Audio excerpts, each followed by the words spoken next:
Hi, folks. This is Harold Ree of the Pawprint Animal Rescue Podcast. Just wanted to let you know that in the next week, Nancy and I are going to try a theme, a group of episodes that share a common theme, and we're excited to bring you Greyhound Week, a wonderful dog breed.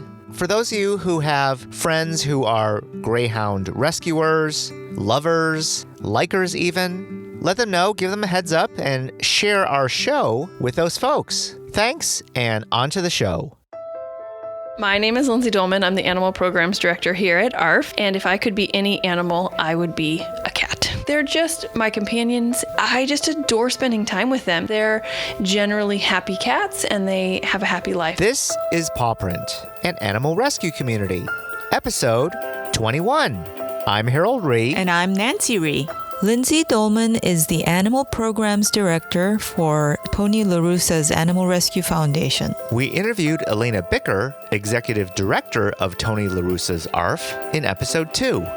Well, Lindsey Dohlman also works for ARF and does a wonderful job with the basics of dog and cat adoption.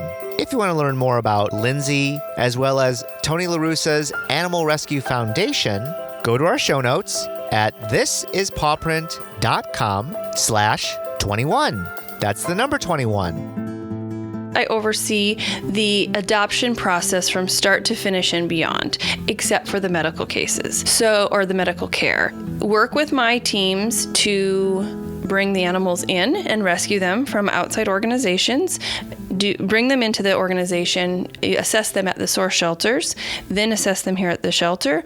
I oversee the animal care aspect of things, which includes fosters. I also oversee the adoptions department, finding them their forever homes, and then post-adoption. Our behavior team supports the adopters post-adoption with our behavior helpline and dog training classes. And then if an animal needs to be returned, I also oversee that process to make sure that the animal, if they meet our criteria for coming back into our program, they get to come back here and we can rehome them. Can you tell us briefly about the criteria that you just described? Sure. We are looking primarily for animals that are social with people. Our mission is to have people rescue animals and animals rescue people, and we're primarily focused on companion animals. Animals that really want to be with their people. If an animal is very avoidant or really would prefer not to be with people, they're not going to meet our criteria for adopters, because adopters want an animal to be their companion. That's why they come to ARF. When they're first brought to a public shelter, they're not going to do well, and that's very understandable. How do you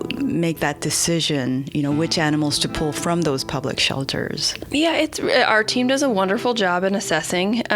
We do an in-kennel assessment, a front-of-the-kennel assessment, then an in-kennel assessment, and then an out-of-kennel assessment. And so we're looking at all those pieces, and we know that the animals may be stressed. We're looking for sociability and any kind of aggression where the dog might be or cat might be uncomfortable with certain kinds of handling. That would be a normal course of handling. And we're also assessing medical conditions. So we take a look at their teeth, we take a look at their skin and their coat and anything obvious that might be going on. Sometimes we see fractures, sometimes we see old injuries, sometimes we see skin conditions. Does ARF make it a point to try and rescue those animals that are on the euthanasia watch? Absolutely. We are looking at all kinds of animals, and so a lot of them do end up, they are on the euthanasia list for very short time frame, sometimes that day, sometimes in the very near future. We are also looking at what will be a good fit for ARF, and so we know that at a public shelter in general, all of the animals that are available to us, if they're not already on a euthanasia list, they will be put on that euthanasia list if they're not pulled by a rescue group. So it varies on the urgency of timing, but all the shelters are highly impacted and have to make really hard decisions. So many animals who need a home. There is, yeah. If someone is looking to adopt a pet, how should they find the right match? What should they look for? The best place is to start with sort of a personal inventory. What are you looking for? What fits in with your lifestyle? And what is your expectations? And then meeting with a trained adoption counselor, whether it's at ARF or at another organization, to talk about what those expectations are and how the animal that they may like the looks of will or will not fit into their lifestyle. What can you give? What is your capacity? What is a deal breaker for you? And what is okay? And that varies so greatly between people. I think it's important to have that right match. So there may be a match on that day, absolutely. It may not be, but holding out for that match is often key to having everybody be successful. We are seeing a movement to having more open adoption policies throughout all rescue organizations. I think that the best thing for an adopter to think about or come to an understanding is that every rescue group is trying to do the best they can. They may have policies in place because of being hurt or upset by previous adopters, and so that may not bear any merit on what your situation is, but they have felt the need to be protective, we get the gamut. How could you have let my mother adopt this animal? To why won't you adopt this animal to me? And it's sort of the whole gamut of emotions. And so in general, we're trying to be really open too, because people do come in wanting a companion animal and wanting to help another animal and bring them into their lives.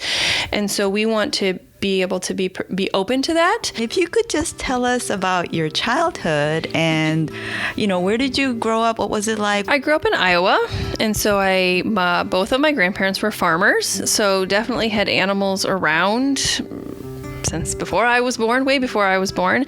My first dog was when I was very young. Her name was Trixie, and I don't remember much about her. She was a little long-haired Chihuahua, I think. I have very few pictures of her or really memories of her. Dogs and cats have always been a part of my life. We've had a number of animals come and go from our lives for a variety of reasons that were I was just a child, so I can name off why, but I didn't really understand all the dynamics that were going on. And so they've always been a part of my life, and I really wanted to be a veterinarian when I was growing up. And then when I was 16, I saw a friend have a medical procedure done, and I nearly fainted. And I thought, oh my, I can't be around blood. Okay, well, I think I'll be a lawyer. So then I started going, and I don't know why, but that was my choice. So I said, I like to argue. I think I'll go be a lawyer. So I went to college and was sort of on the law school path. And the summer before my senior year, I got a job offer to work at a veterinary clinic, and I loved it. And I really sort of kicked myself and said, why didn't you pursue veterinary medicine? Well, you had thought that you wouldn't be able to withstand the sight of blood. So I went completely social sciences. And at that time, I had 1 year left of college and said, okay, I'm going to work with animals in some other capacity. I'm not going back to vet school, but I really loved being a vet assistant for an entire year. Graduated from college, went and worked with another nonprofit, and then realized that I was spending my time on the weekends volunteering at an animal shelter, and a friend said, why don't you do this for a living? And I thought, no, I can't do that. And then I started saying, no, why can't I do that? And so I started pursuing my career with animals and using my experience in my childhood and also as a vet assistant in a clinic when I was in college to kind of get into a career with animals. So I feel so lucky. ARF strongly, and all animal shelters do, very, very highly recommend signing up for dog training. Mm-hmm. I guess there is no cat training really. There is cat training, but cats generally aren't going to new facilities for that training, so it's mostly in-home cat training. Okay. So it's not quite as wildly popular. I have a dog training background. In the sort of recent past, we have gone with a lot of aversive training, and there was a lot of methodologies that were thought to be the best. And really in the last 15, 20-ish years, we've really moved to a more science and modern and science-based approach where we know that positive reinforcement is as effective as any punishment-based methods, and that we're often seeing better results because the relationship and the bond with the human and the animal is much stronger because there is not fear of pain or punishment. And so Our classes here are positive reinforcement-based classes. Our behavior advice is positive reinforcement-based, and really working on managing expectations, managing the environment, and then working on what is working for that animal. So if the animal is jumping up to greet and that's not a desirable behavior, but the animal keeps doing that, then it's working for the animal. So how can you make what you want the animal to do work for the animal? So maybe it's sitting politely for that attention, and once that starts working for the animal, then that's what's going to be the pattern that's repeated, the behavior that's continued. In 99% of the cases when we're hiking, when they jump on another hiker, it's fine. They love it. But there's that 1% chance that the other person does not appreciate it. They're appalled, like, how dare they not want me jumping on them with my dirty paws? Yeah. So how do you train them away from that kind of behavior? Well, you can consistently reinforce sitting politely for behaviors. So that means you have to engage and get other folks to engage with you in the training. So, hey, we're only reinforcing or we're only saying hi when they're sitting nicely in front of you. So we would reward a different behavior other than jumping. There's also management. So leashes and different things that help. There are some people out there in the world, even if your dog sat pretty at their feet, are still would rather not interact with an animal on their hike. And so trying to understand what expectations are of other people in your world and what is okay for them, and how do we make that a realistic situation for both your animals and for those humans. So maybe it's calling your dog to you and putting them on a leash as you're passing someone. Maybe it's calling out and saying, hey, they're going to say hi, but they might jump. Are you okay with that? And then if they say no, then your dog has a great recall that you've worked on. So you have to invest that time. You really do. Yeah. But the payoff is great. Yeah. They made the suggestion that maybe if you are planning to train your dog, maybe feed them half a bowl or none at all, so that they have the motivation to really work. It increases motivation. It helps with calorie intake. It has so many benefits, and your dog gets some mental enrichment. Now, you mentioned something interesting, that they like to work for their food. Feeding them is an opportunity to engage their brain, and it's something that's highly desirable for them, and that is a way for them to be mentally enriched. And so offering them food to work for their food is often fun and engaging. Excessive barking. I mean, that's their mode of communication, is barking. It's one of their many modes of communication. There's so much body language that dogs communicate with as well, but barking is one of them. Barking tends to work because they get what they want generally. So going back to that motivation and what works for the dog. So if you have a dog who's excessively barking or barking more than you want, sort of how is this working for the dog? What's in it for the dog? Well, when they bark for 5 minutes, I let them inside. That just worked. So how about we let them inside when they're not barking? Maybe it's only for a split second, but we work on increasing that duration of not barking or of quiet. Understanding expectations. If you'd like a dog to bark when people come in, they're probably going to bark when most people come in. And if you don't want your dog to bark when people come in, then they're not going to bark at the bad guys either, because they will have had a different reinforcement for not barking. And so it's sort of expectations. What do you want? It's interesting. I have 3 dogs. I have one dog who only barks at the front door. Mm-hmm. So he's more interested in what's going on on the street in front of our door. And then my other 2 dogs only bark in the backyard. Is it ever okay to use a shock collar or mister, something that sprays mist? And in my opinion, no. There are so many other alternatives that we do not need to use pain or punishment to get the desirable behaviors for our animals. I don't think that we need to use shock collars or any other form of pain or punishment. Just a slight jolt, just a stimulation, but no. If I'm not going to do it to myself or my child, I am not intentionally inflicting pain on anyone else, partly because that's the way I would like to be treated, and partly because I think it's the right thing to do. And there's so much fallout from using pain and punishment. Their aggression can increase, an animal being shut down and not really being able to cope with the world. The chances of that increase with using pain and punishment, and that is, to me, that is not compassion. So just take the extra time to train the pet. Absolutely. No matter how well behaved a dog is, the first 3 days, you have to give them a 3-day grace period, I think. Absolutely. They're going to have accidents because it's a new environment. I mean, what is the best way to housebreak a pet? I like to say when you bring a new animal in your home, you can expect behavior change at 3 days, 3 weeks, and 3 months because they're acclimating to the new environment. I think that's probably true somewhat with humans too. If they would go into a brand new environment, that they sort of become familiar after 3 days, 3 weeks, and 3 months. It's not a magical number, but I think it generally holds true. For house training, it's rewarding. The elimination is already rewarding. It's a bodily function that needs to happen, and it's already rewarding in and of itself.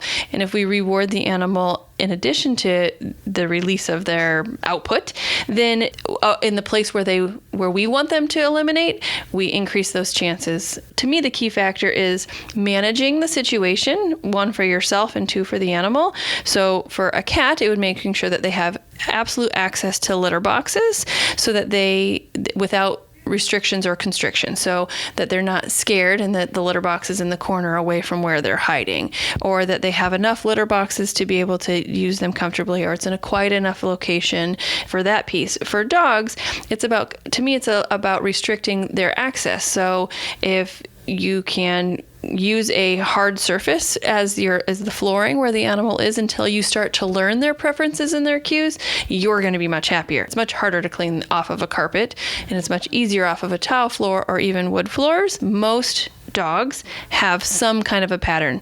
They urinate first thing in the morning. They defecate within the first 30 minutes of eating or so, but that's sort of nuanced to each animal. So once you learn that pattern, then you also learn when you need to give them an opportunity and when you have an opportunity to reward. If you're a foster, when you first bring a dog to your home, I've only fostered dogs, you want to have pee pads out because, they're usually going to have accidents.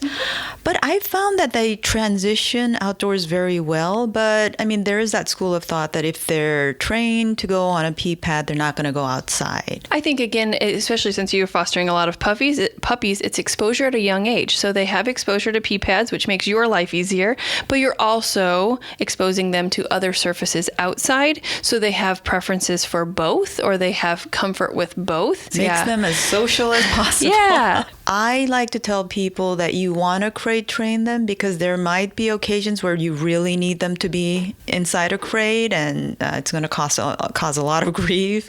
Yeah. If they don't want to be. And I agree with you. I think having that tool of having them be crate trained is crucial in certain situations. If you're ever flying with an animal, if they have to be hospitalized for any reason, a lot of the cages that or kennels or runs in a veterinary hospital, if they say broke their leg, they would need to be on crate rest.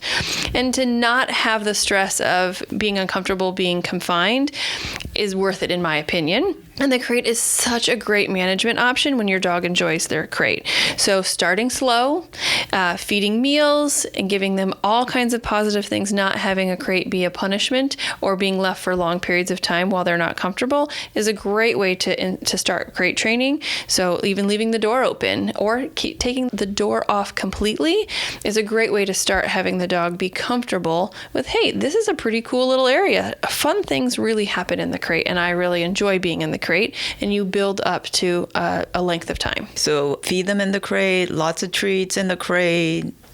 You say interesting. In the beginning, leave the door open. Yeah, leave the door open so they can come and go freely. So you might put their bowl in the back of the crate and they walk in and they eat their food and they get to come right back out. Or you put their food, if you're not feeding from a bowl, you put their Kong in there. Some people tether their Kong to the back of the crate so the dog hangs out in the crate while it's eating from the Kong. There's all kinds of ideas depending on the level of comfort your dog has in the crate. My cat was in my office the other day and he really doesn't like riding in the car, yet it was his comfort space. When I walked into my office, I found him sleeping in his crate. So just having it available and without the pressure of going in or having to go in or be locked in, I think is a great way to start that process. Okay, maybe even open up the top half of the crate. Absolutely. And just get them used that way. To the bottom part. Absolutely. The biggest problem of crate training is you want them in a lot of circumstances, you want them to sleep in there at night, and they're crying and barking and all that, and it deprives you of your sleep. And so what is your suggestion? If the dog isn't panicked, my suggestion is earplugs for the human. Okay. I've done that. Especially if it's a young animal. My other suggestion is making sure that crate is close to you. So dogs tend to want to be close to humans. So I have slept many a nights with a dog in a crate next to my bed with my hand inside the crate, or draped into the holes, and said, "It's all right, buddy. It's all right." Put the earplugs in. The dogs, would prefer to be out of the crate, but it's the best situation, and they're not completely panicked. If you are a very tense person, a tense, high-strung person, the pets, they pick up on that, I feel like. And it's same with children, isn't it? You're a mom, I'm a mom. Yeah. I feel like when I was raising my son, when he was younger, and I was really stressed out, I didn't know what I was doing, I would get sick, and then he would always get sick. But then as he got older and I had more experience as a mom, I was more relaxed about it, and things just naturally improve. But I feel like, is that karma? I feel like the same kind of relationship dynamics happen with pets also. I think pets are generally very intuitive to us. There's some animals that seem to be oblivious, and that some animals seem to be really, really in tune or in touch with their companion or human's emotions, and they may react in a variety of different ways. I think that naturally animals adjust or understand that there's differences. I think just sort of similar to the fact that humans sort of adjust when they know someone's intense or tense about a situation, and they may adjust in a variety of different ways. And I think animals do that too, especially those animals that know us very well. Yeah, because I've seen animals who are very barky and tense, and then they were in one foster home, and then they go to a different foster home, and they're fine. Well, I wouldn't say fine, but just much better. There may be a sensitivity. We don't know. Was it the humans involved? Was it the location? Sometimes it's something very obvious, and sometimes it's something really not obvious. I love that to tell the story. I was working with another trainer on just gaining knowledge and gathering information, and she let me know that she was working with a dog behavior case in which the dog would only bark at a person who was on a medication like Prozac. Wow. And I said, "How did you ever figure that out?" And she said it was really hard and it was really awkward because when the dog would react, we finally figured it out. And then to kind of solidify that, we would say, "Are you on this particular medication?" And they would say, "Yes." "Why?" "Well, for some reason, this dog is reacting to someone on this drug." It's not completely surprising to me when we have dogs that can detect cancer and diet, influx in insulin levels and all kinds of different things, that dogs clearly have some sensitivity with smell that is intensely more than ours. And so that dog, for whatever reason, was reacting in a very unique way to that. So dogs are very sensitive in ways that we don't often think of. And I think we have to take it into consideration as they're a part of our lives. Yeah, maybe we've only begun to tap into the intellectual capabilities. Yeah, and research has just started. There's a lot more research that needs to be done, and dog cognition is fascinating, and it's really new. What are some of the common mistakes that pet owners make, and if they want to find a good trainer? ARF obviously has a great dog obedience program, but what should they look for when they're hiring a trainer or training program? There's several organizations that are of a positive reinforcement philosophy, which is what I would always advocate. And so I think the most important thing is to ask the questions that are important to you. Is this, what is the methodology that's going to be using? What happens to my dog if they get it right? And what happens to my dog if they don't get it right? Is there a more gentle or a different alternative that's acceptable for you? What is acceptable for me? What is your level of comfort? No dog guardian should ever do something to their dog that they're not comfortable with, and always ask questions. Dog training is a very unregulated industry currently, and there's a wide variety of people out there with a wide variety of training and experience. So I think asking those pertinent questions: what training did you receive? What are you going to do with my dog? What happens to my dog if they get it right? What happens if they get it wrong? Are really key questions to ask that. of a trainer. You want to talk about the importance of the foster program? Fostering is so key.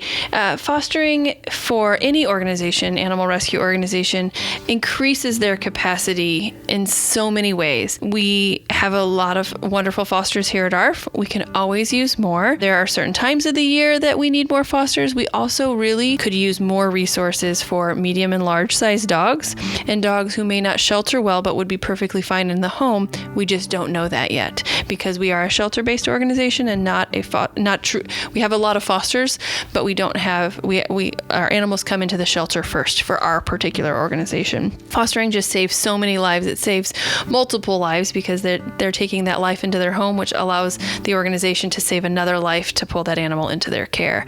And it's just so key. I like to think around the holidays right now that the best thing that you can do to give back is to foster.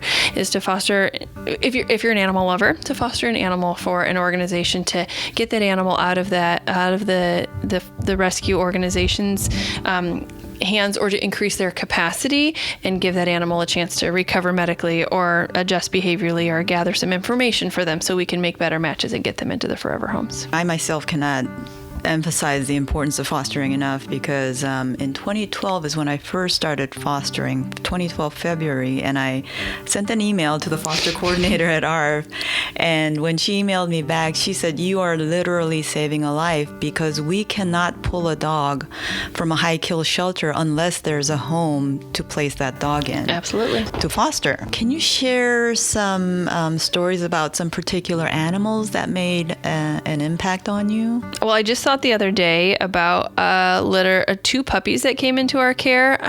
Can't remember the exact details of how they ended up in our care, but they were less than 3 days old, and there was 2 pups, and they came home with me because we didn't have another foster available to be bottle feeders for them, and I took care of them for several days. One of the pups, for whatever reason, did not end up making it, but the other one did and was thriving, and so it went to another foster home that had the capabilities of caring for that animal. And I just have this picture of this poof ball. He ended up being a poof ball. We thought he was a Chihuahua something or other, and he ended up being a poof ball something or other. He was just adorable. So I was just thinking about him the other day. I also love the story. There was a dog that was here, and he was a really, really hard to shelter. He really wasn't happy here in a shelter, and we had some concerns about him going into a home, but he was a great dog in so many ways and was very, very handsome. And he ended up going into a home. We did not have positive experiences with him living with a dog here, and so we were wondering what kind of home would be best for him. He ended up getting adopted by a family who had other dogs. On my screensaver at some point you might see, but we got pictures of him playing at the beach with another dog. And it warms my heart, and it really has taught me a lot because it really shows that we don't always see the dog's true personality here in the shelter, and it's really hard to understand exactly what that dog is going to be like in a home. And then we do our best, and we do a really good job, I think, in general, but that there's always those dogs and cats who will completely surprise you. In terms of your work here as the Animal Programs Director, when you work in a nonprofit, obviously, there is no your job description is open. Yeah. Whatever you might have other duties as assigned. Yeah.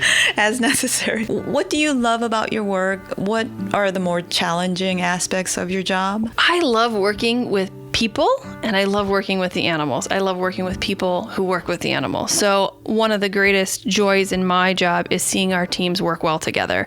We are about 50 people strong on our animal program side of things, and it really takes everyone doing their part in order to facilitate 2,500 plus adoptions in a year.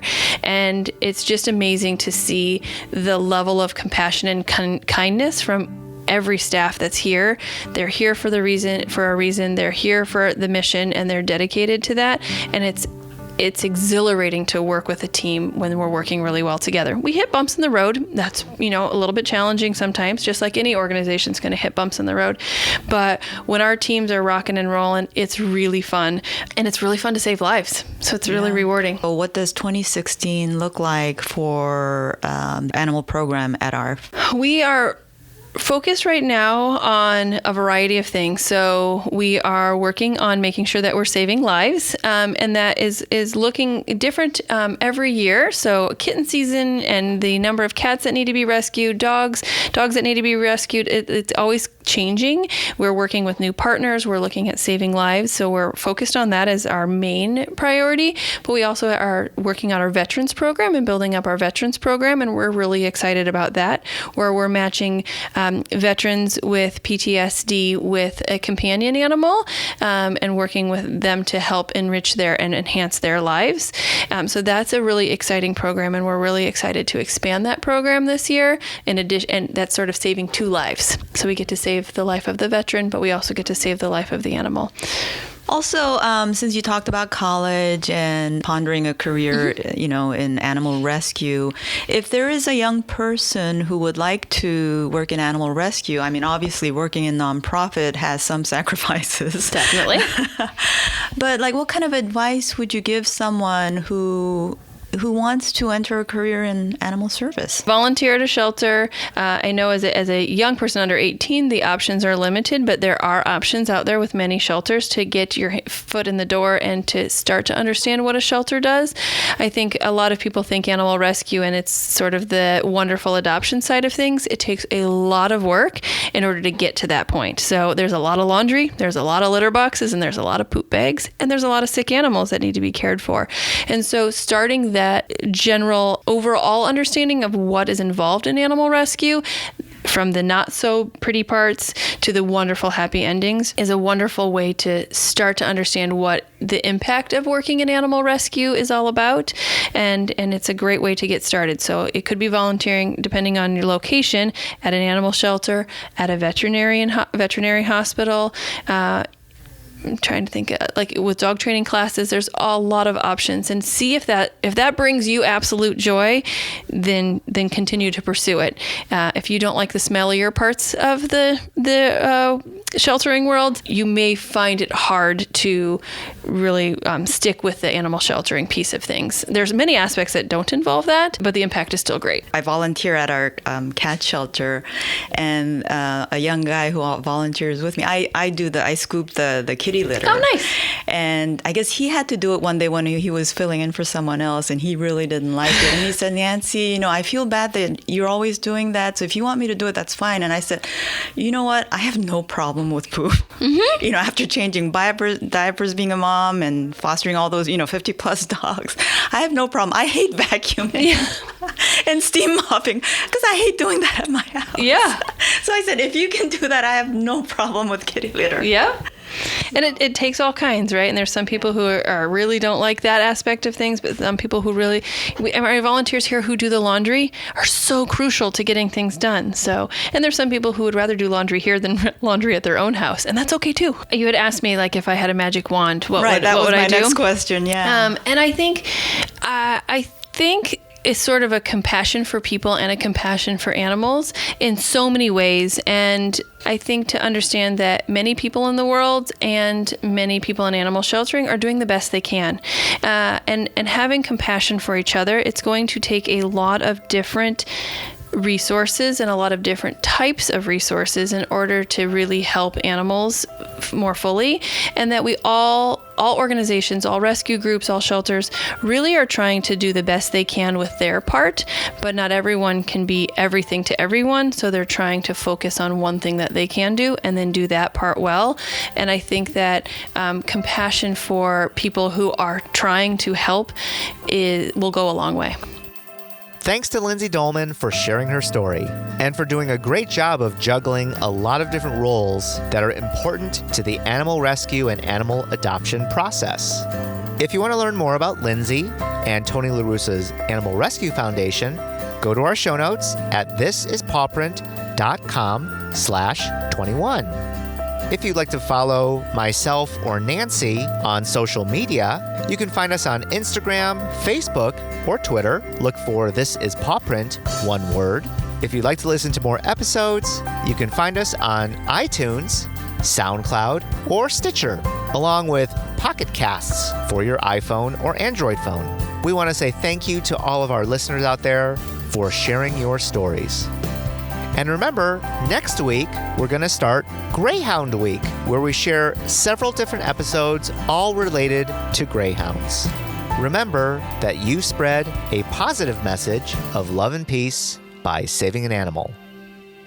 Have a great day, everyone, and see you next time on Pawprint. Pawprint is a production of EVER Education. You can handle the truth. Woohoo!